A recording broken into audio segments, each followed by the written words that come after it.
Hello, everybody. I am Michael Kimmage, the director of the Kennan Institute, and delighted to be introducing and participating in today's Longview conversation. Joining me as a co-moderator is Linda Kinstler, who I'm proud to say is a non-resident fellow at the Kennan Institute and also a junior fellow at the Harvard Society of Fellows.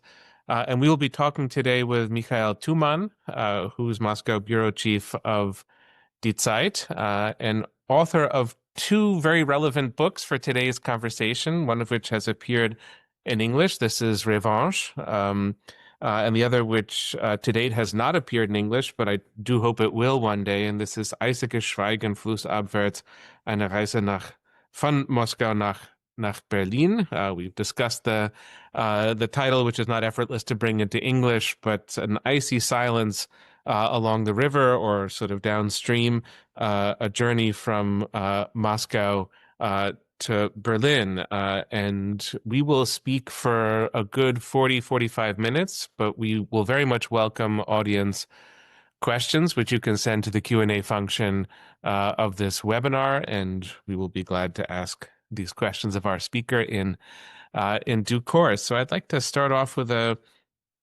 one question for you, Mikhail. And it wouldn't have been maybe an acute question 5 or 6 years ago, but you are, for sort of non-Russian, non-approved country journalists, among the few who is still able to go and is still doing reporting from Russia itself. And we see from the title of your second book that I mentioned, Eisiges Schweigen flussabwärts, a journey from Moscow to Berlin, that place plays an important role in your sensibility as a journalist, and sort of there that I wish to start the conversation. You know, we would all agree, I think, that you can do wonderful journalism from anywhere, and the internet opens up kinds of possibilities. On the other hand, it's hard to say that there's a real substitute for one's own eyes and ears and being able to encounter people in person and sort of take in places, whether Moscow or other places that you've reported from. So I just wanted to begin there with a question about the importance of place, perhaps generally in your writing and journalism, and then, of course, Russia as a specific place within that subset. Well, years ago, when I traveled between Moscow and Berlin, I never thought that I would turn the topic of traveling to Moscow back and forth into a topic of a book. And this was because it was very easy to enter a plane in Berlin airport and fly 2.5 hours to Moscow and back. But now this has become a long journey, which is longer than transatlantic flights. So Russia has tremendously moved away from Europe, and so has Europe from Russia. And this is why I thought, after exploring all these complicated ways of going back and forth between Russia and Germany, that it would be maybe interesting to turn this into a book, how the Iron Curtain, which is there, how you can travel through the Iron Curtain, who travels through the Iron Curtain, and what do people think on both sides of this curtain. So, and of course, as a correspondent, there have been lots of problems risen, lots of problems which resulted in leaving Russia for many of them. And that's why we have just a few. And if I give you the German example, there were more than 100 correspondents of all German media in Moscow and many freelancers. But today, there are still 14 accredited journalists and probably roughly 7 or 8 who still work there. And this has shrunk tremendously, as you see. And then, of course, there are many countries who do not have any correspondents there anymore.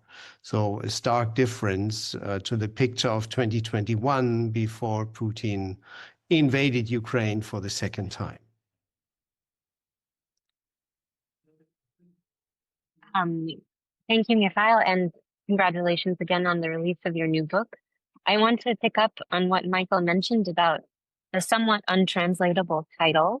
I wonder if you could speak a little bit about the kind of ethos that you intended when you chose that for your book, and about how you envision yourself as a writer moving across borders and languages at this moment. So yeah, the idea was actually or let me start out with it. I thought about a follow-up to the previous book I wrote in 2023, Revenge. But then when I thought about that, I realized that actually a follow-up book would be a rather boring thing, and a book with an entirely new angle and an entirely new approach and a more personal book might be the right thing to do, because in general, I do not like journalists' book and when we speak about ourselves and what we are doing here and there. But the fact that every time when I came to Berlin or back to Europe, I had to talk more about myself and my security and how is it to be a correspondent, to live as a correspondent in Russia, I thought, okay, then I finally might give in and give it a try.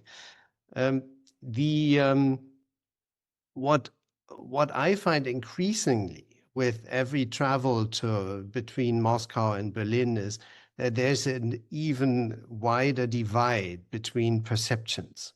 And I realized that friends in Moscow, for example, who are, and this is also part of the book, who are generally, well, Western educated, speak English or speak German or French, and travel to Europe and the US very often, that the fact that they can't do so anymore, or very few of them still go, that this also changes their view of things. And it also influences even the mindset and also the way they look at the war over in the course of the last 4 years. So there is, in fact, isolation can change your mind in certain circumstances. So, and this is what why I also look not only critical at how Russia isolates itself from Europe and basically how Putin burns all bridges between Europe and Moscow deliberately. But also how Europe has introduced visa regulations and all kinds of regulations to render it impossible for many Russians to visit Europe at all. And there are the neighboring countries, above all, who have now closed the borders for Russians. And this, of course, makes any kind of interaction, meeting, and exchange impossible. I want to follow up with one further question, Mikhail, about place and location. It seems to me as a consumer of journalism about Russia at the present, and there's a lot of it, but it's very Moscow focused. I mean, that's not an unusual feature of journalism that the capital city would figure prominently, but it does seem to me that for journalists who are now working outside of Russia, Moscow takes on even more stature and size, and the sort of the regions and places outside of Moscow begin to fade from view. And I'm just thinking of your book. Of course, even within Moscow, you take your bike and you kind of ride to the periphery of the city. And in doing so, you enter these different worlds already, maybe 10, 15 kilometers from the city center. And I just wanted to ask about that, the kind of places that you're able to go to, I'm sure with limitations, outside the city center, and the Russia that comes to view when you do so. Um, well, there is the suburbs of Moscow, which are very interesting, particularly, and this is where I took a bike ride to, and I described that in my book, which is an eastern suburb, Lubertsy, where very many immigrants, especially from Central Asia, live. And this is a very different Moscow from the Moscow Russian TV and Russian propaganda on Insta and TikTok presents us.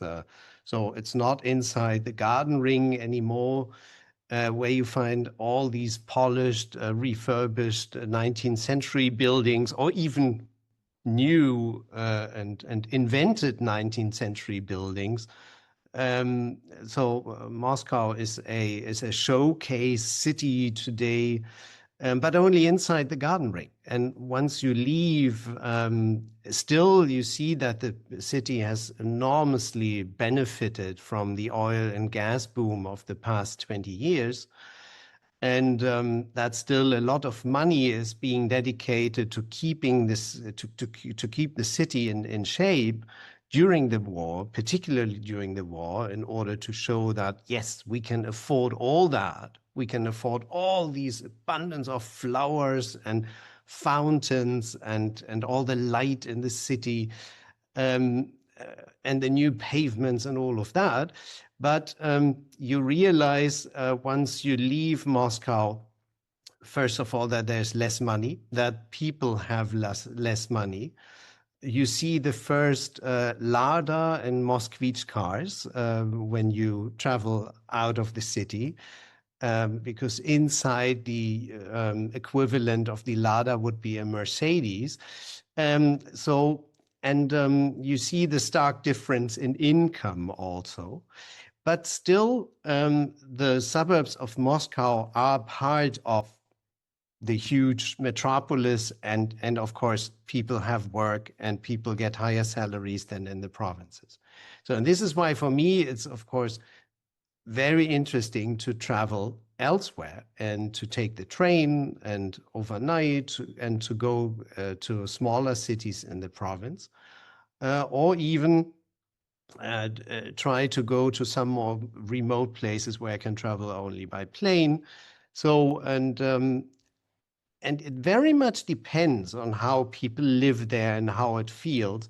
It very much depends on how many people or how many young men from these cities have gone to the front, have gone to war.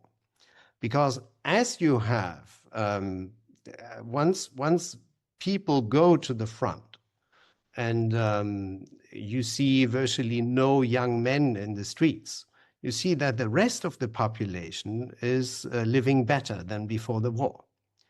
You see new cars, new small Chinese cars. You see well-filled supermarkets, and you see how things have changed over the last 3 or 4 years, simply due to the fact that the soldiers earn good money and much more money than they could have earned before. And then you have very depressed cities which do not benefit from these tremendous changes of the war in Russia. You would also have some people who have gone to war, but for some reason this does not, you can't see it, it doesn't resonate in any way. And it's specifically cities also who do not have any industry which would profit from the war.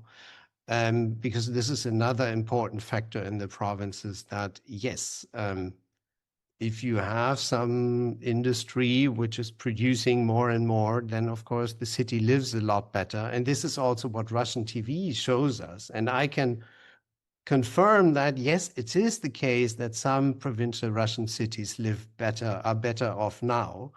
But there are the others who do not benefit at all. And this is the part of Russia which is then, of course, not shown in TV, but very, very interesting, of course. And I saw, you've written in the pages of Deep Sight about your own experiences navigating increasing pressure on foreign journalists, I wondered if you could speak a bit about how that has changed your experience in Moscow, and also how you've observed from your Russian colleagues, many of whom have had to flee into exile, how that also has kind of changed the situation on the ground, both in terms of the circulation of information, but also about your experience collecting information. Well, to start with the Russian journalists, and this is sometimes, well, it's mind-boggling, and it hurts to see that. I was just recently on an event here in Berlin, which was organized by the Nemtsov Foundation, Zhanna Nemtsova, who is the daughter of the murdered Russian ex-vice Prime Minister Boris Nemtsov, who was murdered in 2015. And there was a huge gathering of intellectuals from Moscow. It was a little Moscow in Berlin, as it happens quite often these days in Charlottengrad, as they say, the Charlottenburg, the part of Berlin which has reminiscences of the 1920s, when it was also after the revolution called Charlottengrad because of the many emigres. So, and they start, so previously I asked them lots of questions about how is this and that, and now, strangely enough, they ask me questions, how is Moscow, how are things there? And of course, I feel a little awkward because I know that they are there and they can't go back. And it's actually a very, very sad story.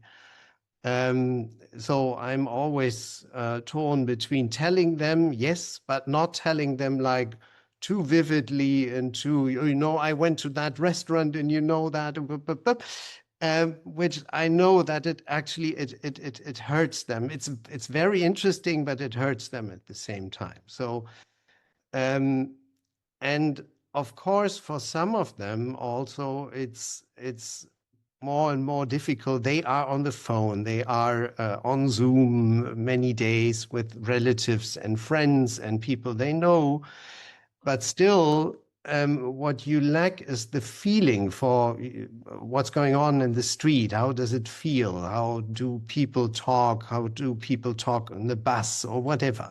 So, and then you sometimes also, this influences your analysis, of course.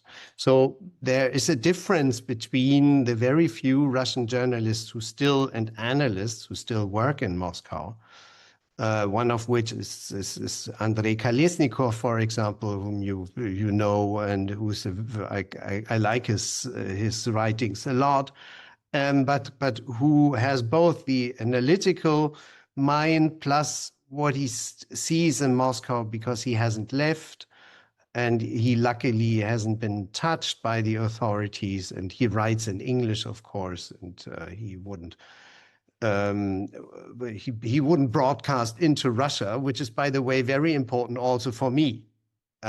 So I don't know 100%, but I'm pretty convinced that my safety in Russia depends on whether I would speak in Russian or whether I would participate in any Russian social media or in a TV show, as I did back in the 1990s. I would never do that today, but because I know I don't want to violate the Russian information space. This is very important, and this is very important for everybody who works in Russia, also for foreign correspondents, because you're immediately seen as an invader, as an intruder who actually tries to disseminate propaganda, whatever. So this is very important also for everybody who is still there. Of course, work has changed tremendously, because I give you one example, and picking up on what Michael just mentioned, how is it if you go and want to see the other Russia outside of Moscow? I tried to go to Arkhangelsk recently for a story on the north, so I got in touch with institutes there, and actually I already had the agreement that I would see the director and another scholar and here and there. But they told me, well, so hang on there. We just have to ask for general permission, but we would love to see you. And then the next phone call was, unfortunately not. Unfortunately not. And then I asked, well, maybe next week or in a month from now. And they said, categorically not. It's unfortunately, it's not possible. We apologize. So, and this is, of course, they then have to ask somebody in the services who deal with these issues. And then, unfortunately, yeah, we cannot meet. And this happens more and more with people I would like to ask for an interview or for any kind of conversation. And I do not know these people and they don't know me. So then they have to ask. And so this is why I rely very much on my luckily large telephone book, which I have filled since the 1990s. But yes, new contacts, that is a very difficult thing. And this is the sad story about being a correspondent in Russia, and specifically for those who come and do not bring along this telephone book. Which is the usual thing for everybody, for every correspondent to do, to work and then start getting to know people. And there are less and less opportunities also to meet, because any kind of conferences, receptions and all of that, that's very separate in Moscow. For example, the embassies, their receptions, in many cases, they are many foreigners and very few Russians. And well, the Russian conferences, of course, there are no more foreigners, at least not from Europe or the US. So, and this is why work has become much more difficult and complicated. I know that we want to return to the motif of isolation, separation, division in a moment, but before asking about that, Michael, I wanted to ask not about the period from 2022 to the present. Of course, you've covered that extensively and often from Russia. I wanted to ask about the period from 2014 to 2022, this I think will be debated for decades, perhaps for centuries to come. The transitions that occurred within Russia after 1991.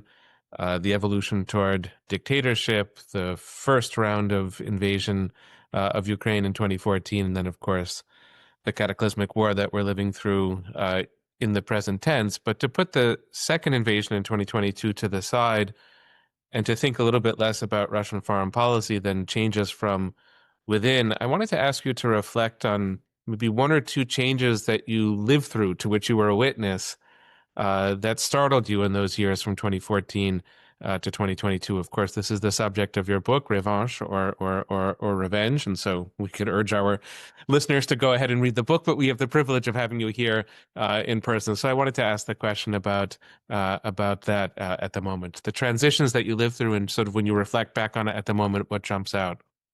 Yeah. Well, you said 2014, but let me nevertheless go back to 2012.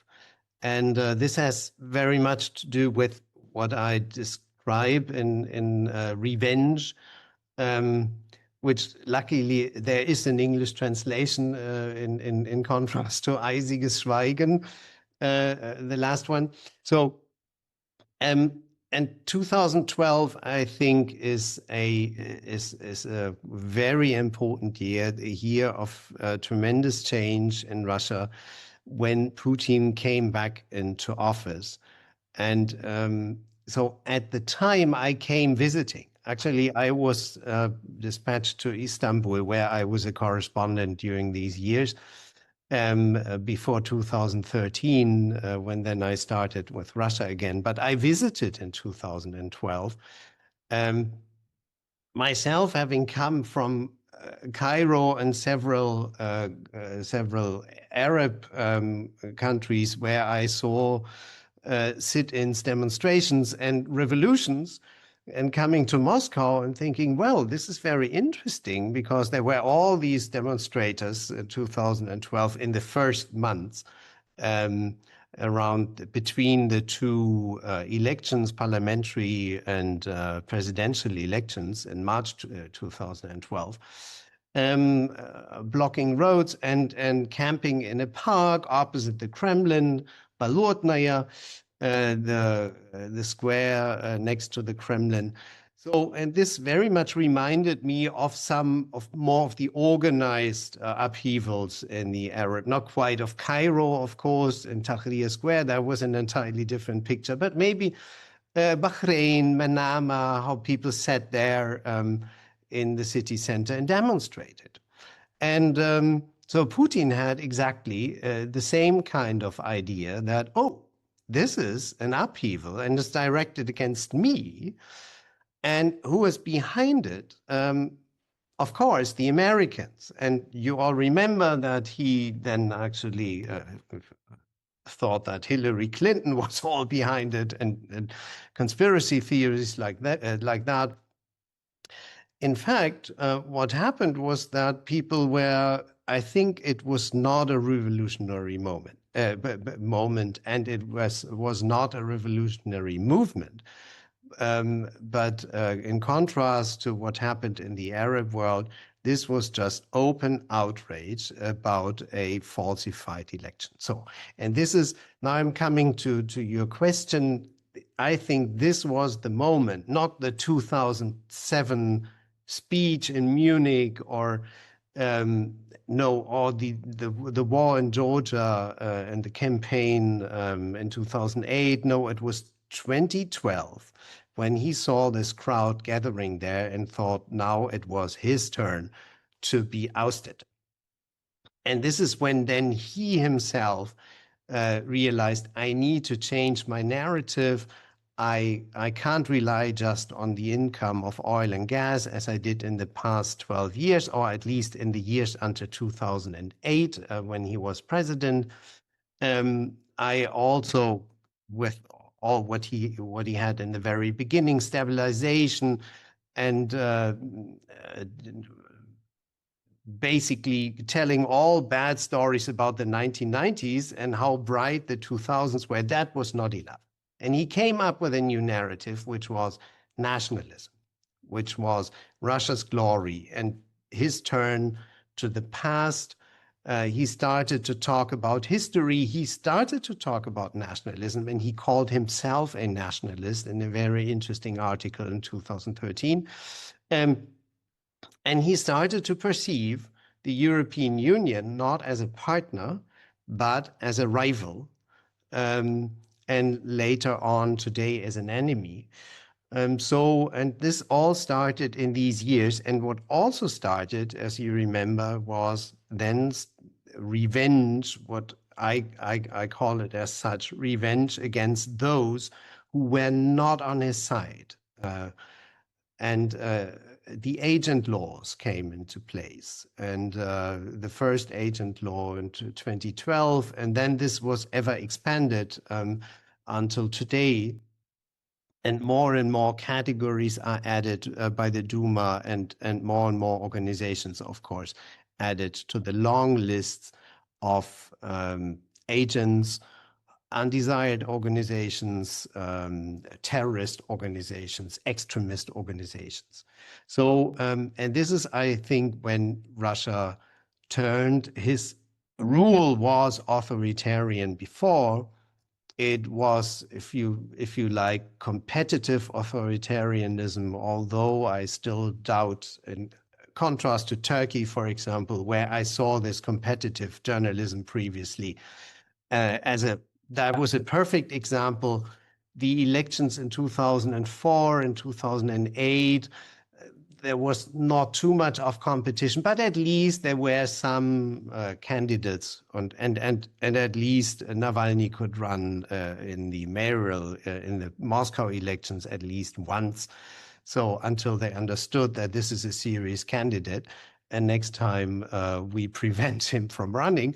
But so it was flawed competitiveness, but still. But since 2012, we see this slide into authoritarianism full-fledged, and into what I call, since 2022, increasing totalitarianism, with the classical features of coming up with, I think Russia doesn't have a state ideology, but it has an ideology with bits and pieces put together in a very Putinesque ideology, which is now being taught in schools and, of course, everywhere where they can, and of course, which is the story being told on state TV.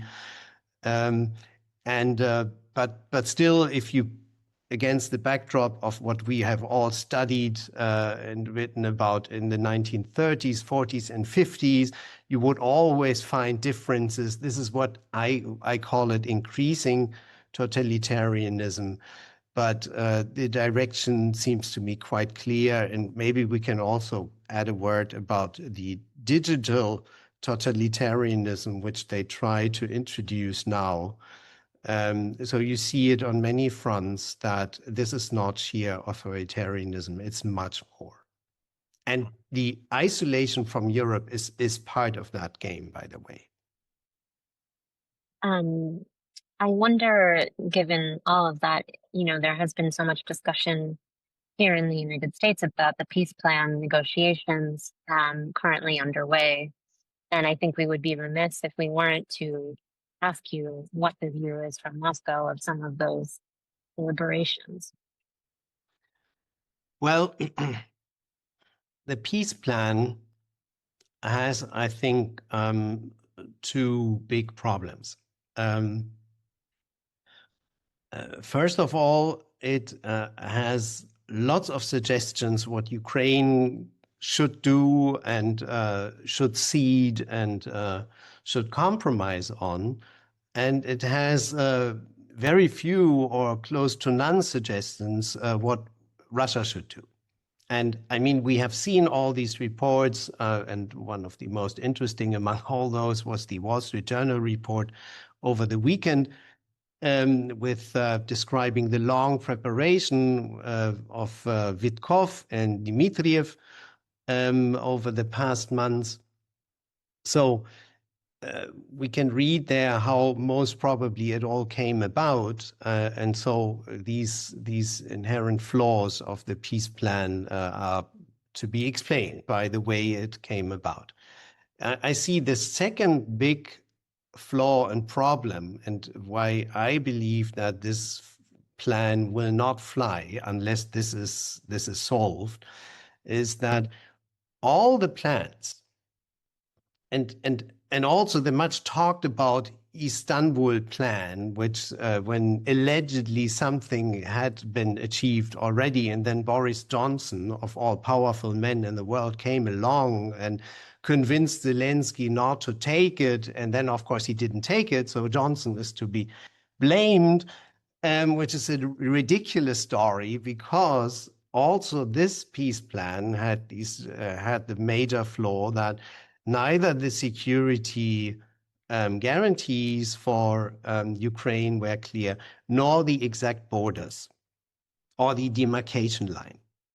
So I think, given the Russian offensive and the enormous Russian pressure on Ukraine, Ukraine would be probably ready to cede some territory today.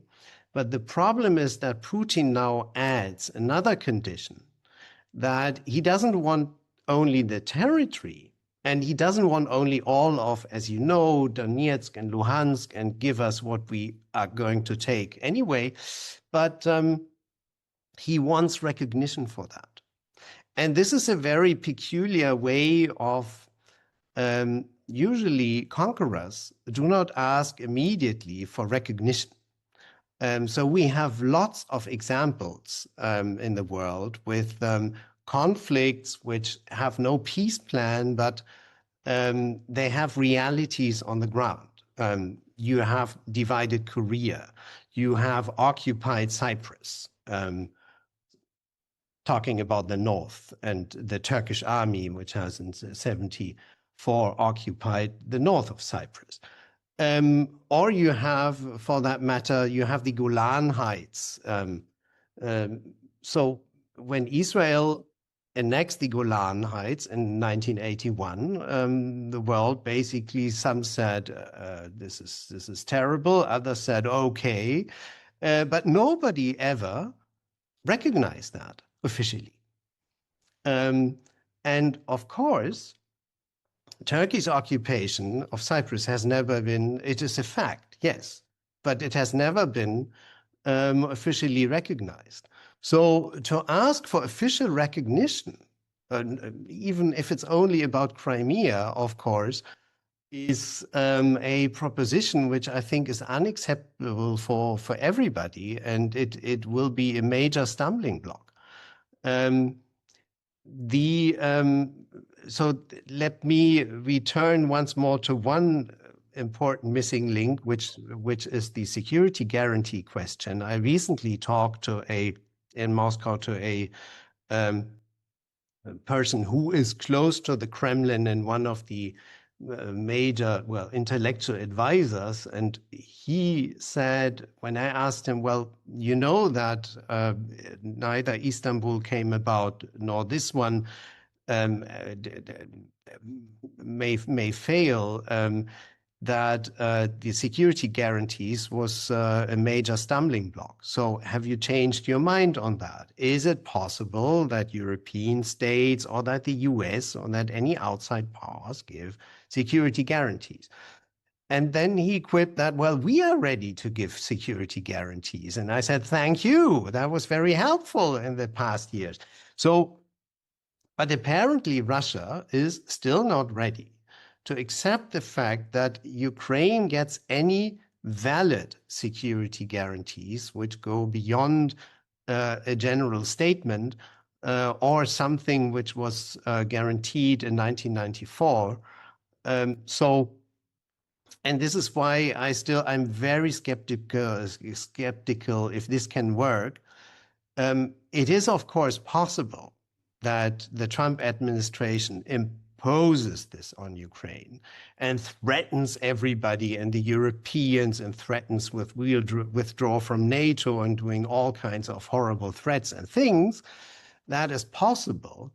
But of course, this will have a devastating effect, not only for Ukraine, but for the international relations. So, and I'm still not sure that the administration would go as far. But yeah, I'm still waiting for an answer, especially from Witkoff, what kind of security guarantees Russia will be ready to sign up to, and what he'll bring back from Moscow when he returns from his trip. Well, I wish I could say I had special insight to offer into those questions from Washington, but there are ones that are, sort of, we're all obligated, I guess, to slowly puzzle through. Mikhail, and I'm delighted to see all the questions in the chat, and we'll get to those shortly. I think this would be perhaps the last question from me about the many divisions that the war has brought about, and maybe let me ask the question in a kind of twofold way. You mentioned 2012 being a turning point, and of course, it's followed 2 years later by the annexation of Crimea and geopolitical tensions that sort of flow from the events of 2013, 2014 in and around Russia. But of course, 2022 for me, I think for everyone, and I presume for you as well, the invasion comes as a very considerable shock. The nature of it, the scale, the decision making behind it, the nature of the rift. And so the first part of the question is that although 2012 is a turning point and 2014 is another turning point, there was still a basic relationship between Russia and the West that sort of continued until 2022. Your book, Eisiges Schweigen really documents a fragmenting world in many different ways that are sort of high politics and geopolitics on the one hand, but also your travels, sort of Estonia and the borderlands now, where you can really sense this wall that's being created between Russia and the West. If I could ask it as a two-part question, the kind of the transition that's experienced in 2022, something that is left behind, and then the intensification of these divisions, which we could discuss along so many different axes: culture, passports and visas, sort of human exchange, commerce, of course, and then there's the security geopolitical component to it as well. But the rift that begins in 2022 and its aftermath, I suppose that's the question. Yeah. Well, what we saw between 2012 and 2022 in this decade, we saw how Putin started to isolate incrementally Russia from Europe and try to get more control over society or what businessmen were doing. You remember all his he called upon businessmen to return to Russia, to bring their capital home, to sell their real estate in Europe, to close their bank accounts in Europe, all of that. He also imposed sanctions after the West imposed sanctions against Russia. He imposed sanctions against the European Union and against many food items from the European Union, which is why, unfortunately, Camembert is not anymore available in Moscow since 10 years. But 2022 was the major turning point in not only completing this picture, but separating from Europe in, I think, historically unprecedented ways. Because not since Peter the Great opened the window to Europe has Russia ever isolated itself in such a strong manner from Europe. And I would even, and this was, I think, and as you all know, Russia was part of the pentarchy of the European power systems. It always had allies in Europe. And even in Stalin's times, it had loss of allies, and it, of course, looked beyond. And in Stalin times, after the Second World War, half of Europe was allied with the Soviet Union. So this is why I call it historically unprecedented, this kind of isolation, and the occasional visits of Viktor Orban, the last real fan of Vladimir Putin in Europe, is, I wouldn't call it an alliance, but it's rather an annoyance, and it's planned as such from Hungary because, of course, it went along with all the sanctions while then making these show visits and performances of sympathy for Vladimir Putin. So what I think where actually this isolation now is very visible and where it also may have, well, irreversible character is, first of all, with the digital divide. And we are still at the very beginning. As of September, the Russian authorities have introduced a new app which has to be installed on every mobile phone. So all my friends now have been discussing since how they can avoid to have this app and maybe have a phone where you would have the Max, that's what it's called, the Max app, and have a second one without Max. And of course, the authorities try to impose it on everybody. So with all your, if you want to go to the city administration and you want to log on, you need the Max app, or for your children at school, you need the Max app. For everything, you need this app. And then, of course, this is what you realize when you are there and you think you can phone anybody by via WhatsApp or any Western messengers, it becomes increasingly difficult. And I think it's just the beginning. I believe in a year from now, they will have full closure and you can't use that anymore. And I start thinking about, do I need Macs on my phone? So this is the digital divide, and I think it is work in progress, but it will have a stark impact on minds and views. The second is, and this is what Putin has been working on since the beginning of the big invasion in 2022, is the complete destruction of civil society, not only in Russia, but also abroad. So how does he try to do that abroad? So, and here I name a couple of countries in Europe which had very close civil society relations with Russia. That is, of course, my own country, above all, Germany. But it's also, to a lesser extent, it is countries like Italy, France, Great Britain. So all institutions like the Maison de France, the Council of the British Council, and so many institutions have been labeled undesirable institutions. I should correct myself. I'm not sure whether the British Council has gotten that far already, but I know that they have, of course, shrunk their activities in Russia.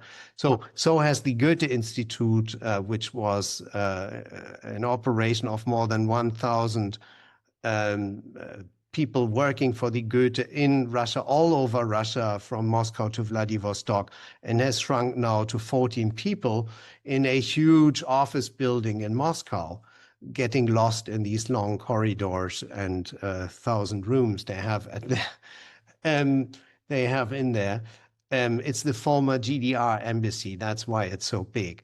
Anyway, but over the past 30 years, and in the example of Germany, it's the most visible, we had thousands and thousands of grassroots plus organized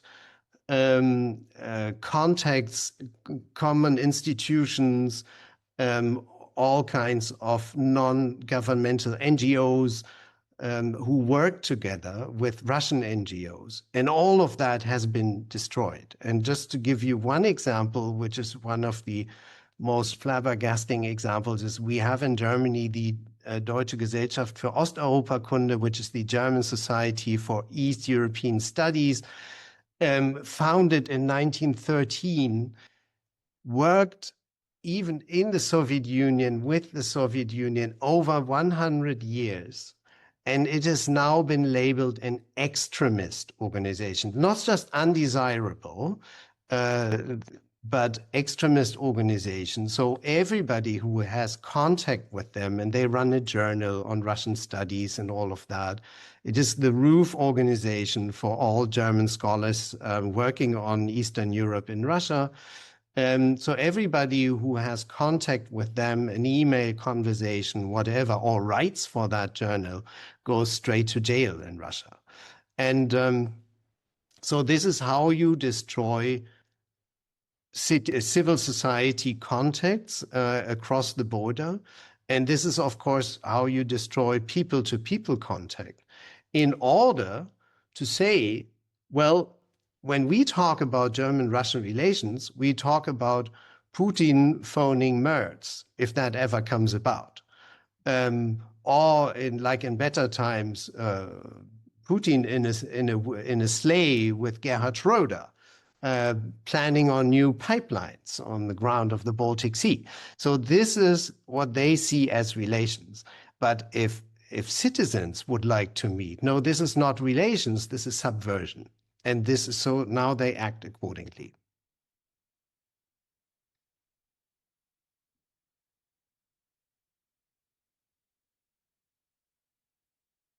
Linda, any final questions from you before we turn to those of our audience?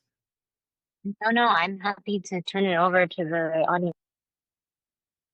Well, Michael, we have quite a few very interesting questions from the audience, so I will jump in with them. One question is how Russians, or as it's put in the question itself, Russians on the street, so the common folk, how they see the Putin-Trump relationship and, sort of Putin's management of it and his shaping of that relationship. Of course, it's a question that we sort of commonly ask here in the U.S. about the Trump-Putin relationship, but from an American point of view. So it's interesting to think about that from the other side, of course.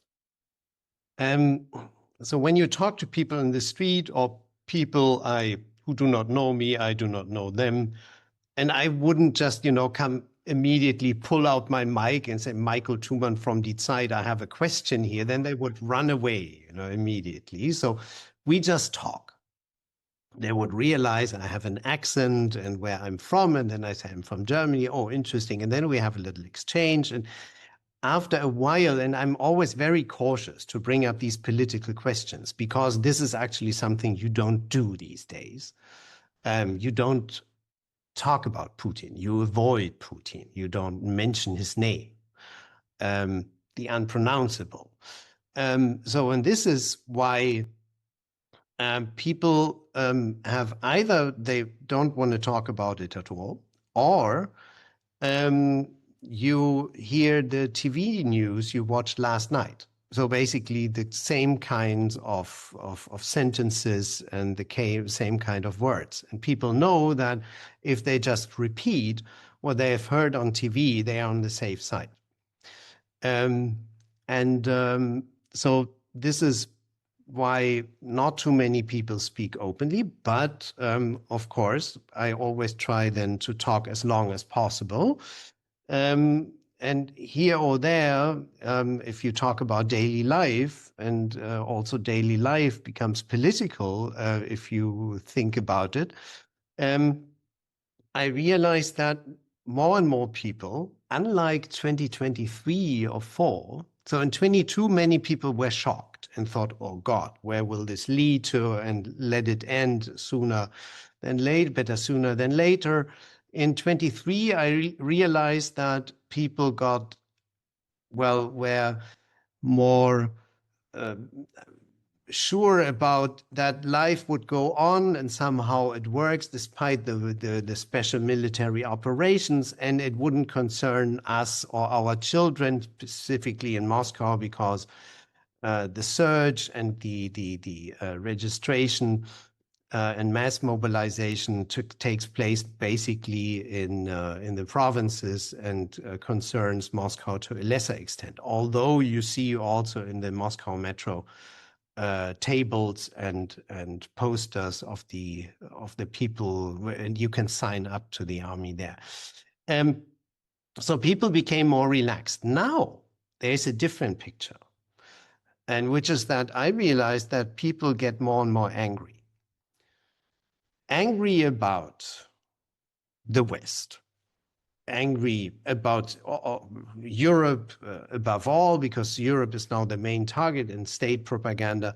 Also the US, angry about sanctions, angry about the city administration, which doesn't get things straight, and angry about him. So who is him? Who is he? That would, of course, because the unpronounceable, you wouldn't say so, but there is all of a sudden they say on and he. So and then by referring to him as he, suddenly you hear something about Putin.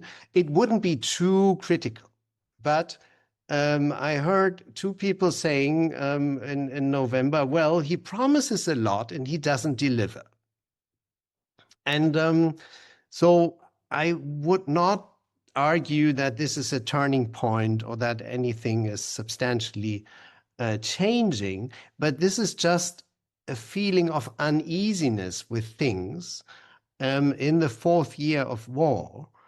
And people begin to feel the brunt. People begin to feel the problems which arise. Inflation, above all, this is the biggest problem for all of them.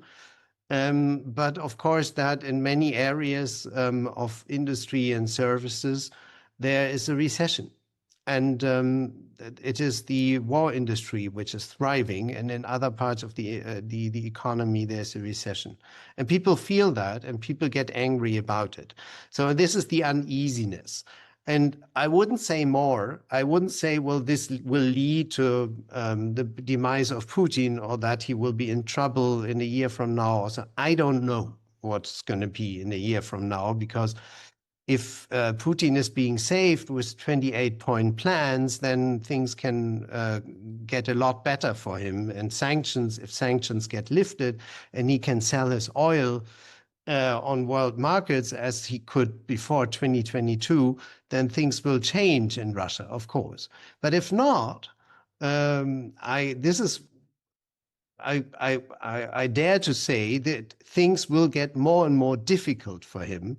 Although I wouldn't predict he gets into trouble, but it will get more difficult, and it will get more difficult to wage this war, definitely. It's a very rare historical phenomenon for wars to become more popular over time, even for the governments and the country societies that end up victorious. Is almost a kind of axiom, and it's very, very. Specifically, if you waste 4 years to wage this war, in a time span where Stalin came from Stalingrad to Berlin and Putin came from Donetsk to Pokrovsk, which is not too impressive after all. Yeah, not People feel that, of course. Not the dominant narrative at the moment in terms of how the war is going, but a very, very important, I would say, balancing narrative. A second question from our audience is very dear to the heart of the Kennan Institute, and nice to have posed. And this is a question for you, and perhaps for future foreign correspondents, about what kinds of Russian history and culture you have studied, you benefit from studying from, you would recommend studying to be a good foreign correspondent. So this is a bit of a recipe or a how-to question, Mikhail. Okay, but we are not talking about books, but we are talking about what I studied and what has basically brought me there. I think if you want to speak about books, that's fine. But yes, but I rather speak about deeds or what. So actually, I never. Well, no, I shouldn't say never, but I did not plan to become a journalist. Maybe I was a bit confused whether I should go into academia or journalism. And I think that was a good start to go into journalism. Because if you go to a school of journalism and you train your writing skills and research skills and all of that, that's very fine to have, but you need to bring something else. And this is, you need to bring your field. And then you can do lots of other things, but if you have your field, that is something you can always take off from and you can return to. And also, I think the longer you work in journalism, it gives you the kind of security that you are, you know what you're talking about. And well, so I just want to name a few institutions which helped me to know a bit what I'm talking about, which is the Kennan Institute, for example. I was a scholar in the year 2000. But then a couple of other institutions. So my interest in Eastern Europe was not sufficiently satisfied in Germany, where I studied at the Free University, but I also then went to New York, to Columbia University, which had this huge Harriman Institute at the time in 1989-90 when I was there. But also then, if you want to study Russia, then it's worthwhile going to Russia and the Soviet Union at the time, where I also studied. So basically have scholarly insight, not only from your own country, but an additional insight from the US, plus go to the field. And it were basically these three factors, which then later on I came to decide. And I was, of course, lucky that in the early 1990s, everybody was very curious about how Eastern Europe would develop. And so I benefited from this curiosity. And despite a limited experience in journalism, they engaged me and made me a correspondent. And I started in Sarajevo, in fact, in 1992, for obvious reasons. Yeah, I don't think that there is a line between good journalism and good scholarship. I think it's a circle, and the two sort of constitute Yes, indeed. and develop each other. But it's a rather demanding pursuit if one is to take into account the the rigors of journalism plus the rigors of scholarship. It's a big commitment. The next question, Michael, is quite precise. And I hope not too specific for our audience, though I doubt it. And it's about a colleague of yours who works for the BBC, Stephen Rosenberg, and quite well known, of course, to English-speaking readers on this topic. But the question is about the occasionally or frequently confrontational, critical questions he asks of leaders in that part of the world. I say that part of the world because it's also Belarus, where he has done interesting reporting from. And I guess the question is sort of how he gets away with it, and how he keeps on making it back and reporting from the scene. Well, I must say I admire his work, and I love his questions to Lukashenko, and then Lukashenko raises his eyebrows and says, "Well, I know you," and then insults him in one way or the other. So it's an old love-hate relationship. I think the Kremlin would like to see some of us there. In the case of Germany, and in my case, I would argue they have a couple of correspondents in Berlin, and they regularly report about the empty shelves in German supermarkets and the horrific ways in which migrants have flooded Germany and this and that. So which is very worthwhile for Russian state propaganda to show why it's better to live in Moscow than in Berlin.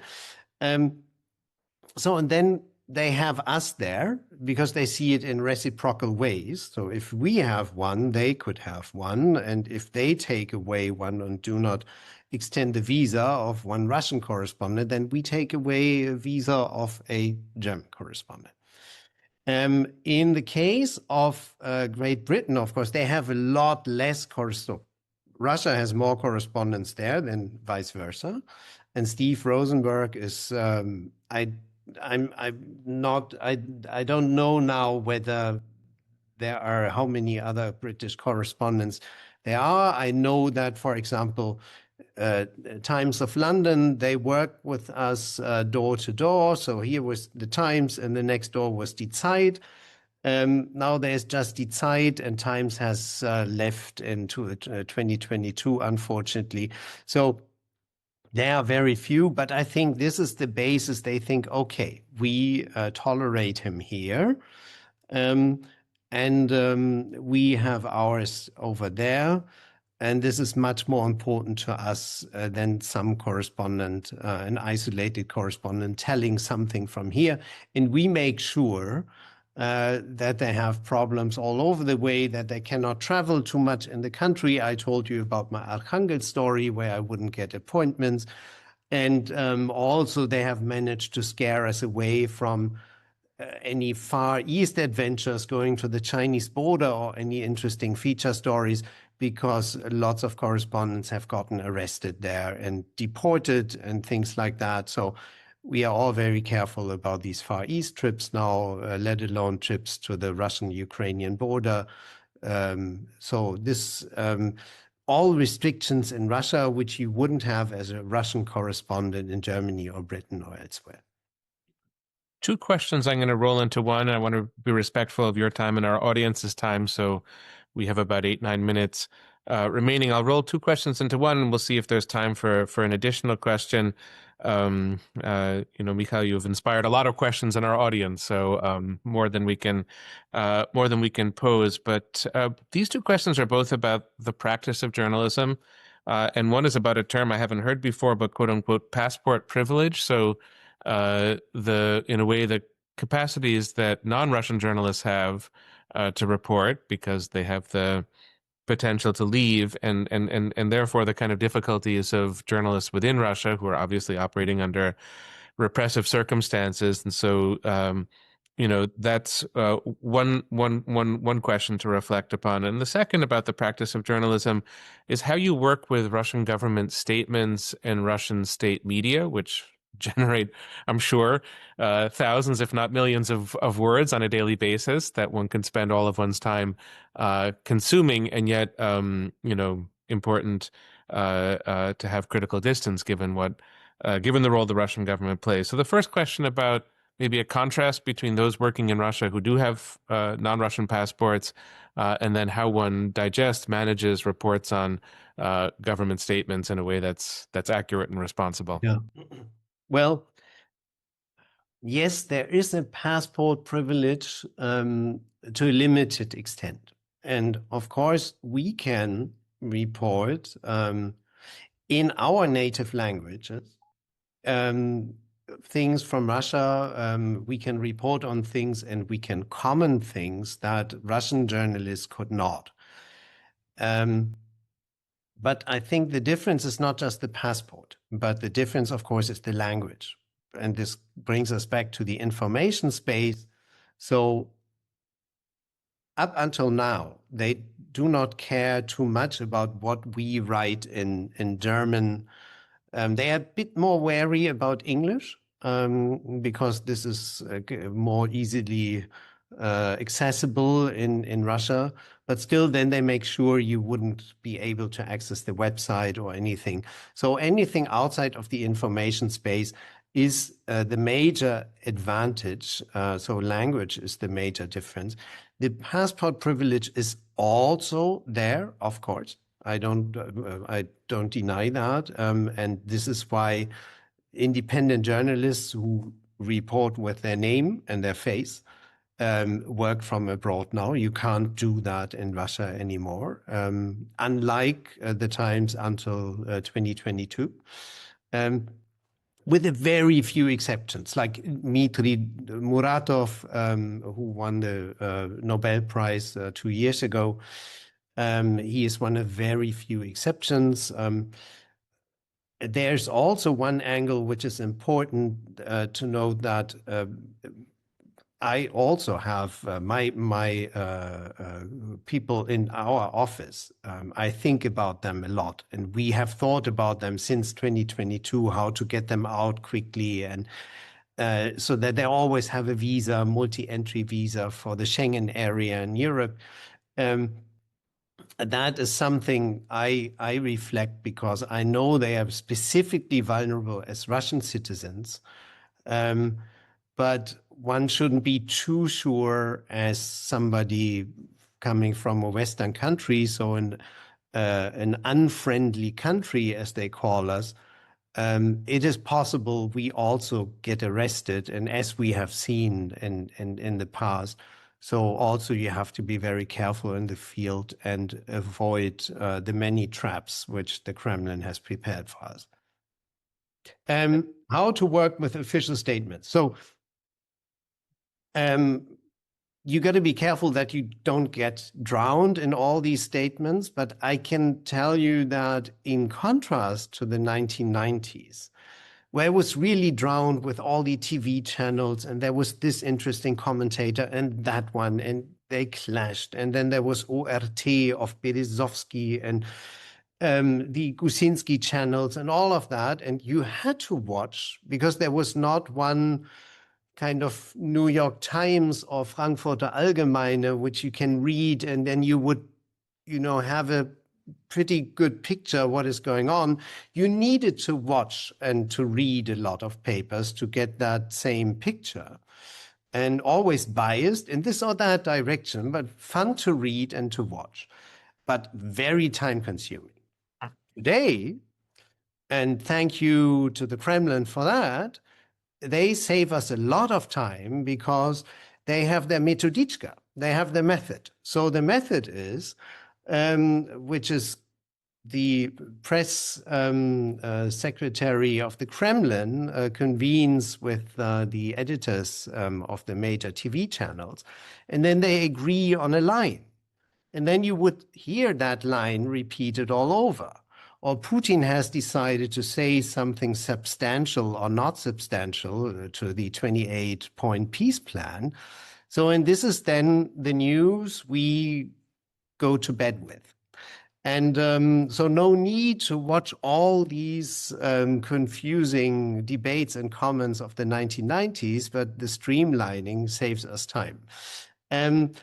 But there are, of course, things then you can watch if you don't want to sleep properly. This is at night. You can then watch Vladimir Solovyov's talk show, where then they throw rhetorical nuclear bombs on Berlin and London and Paris, and Washington has decreased a bit lately, but might come back.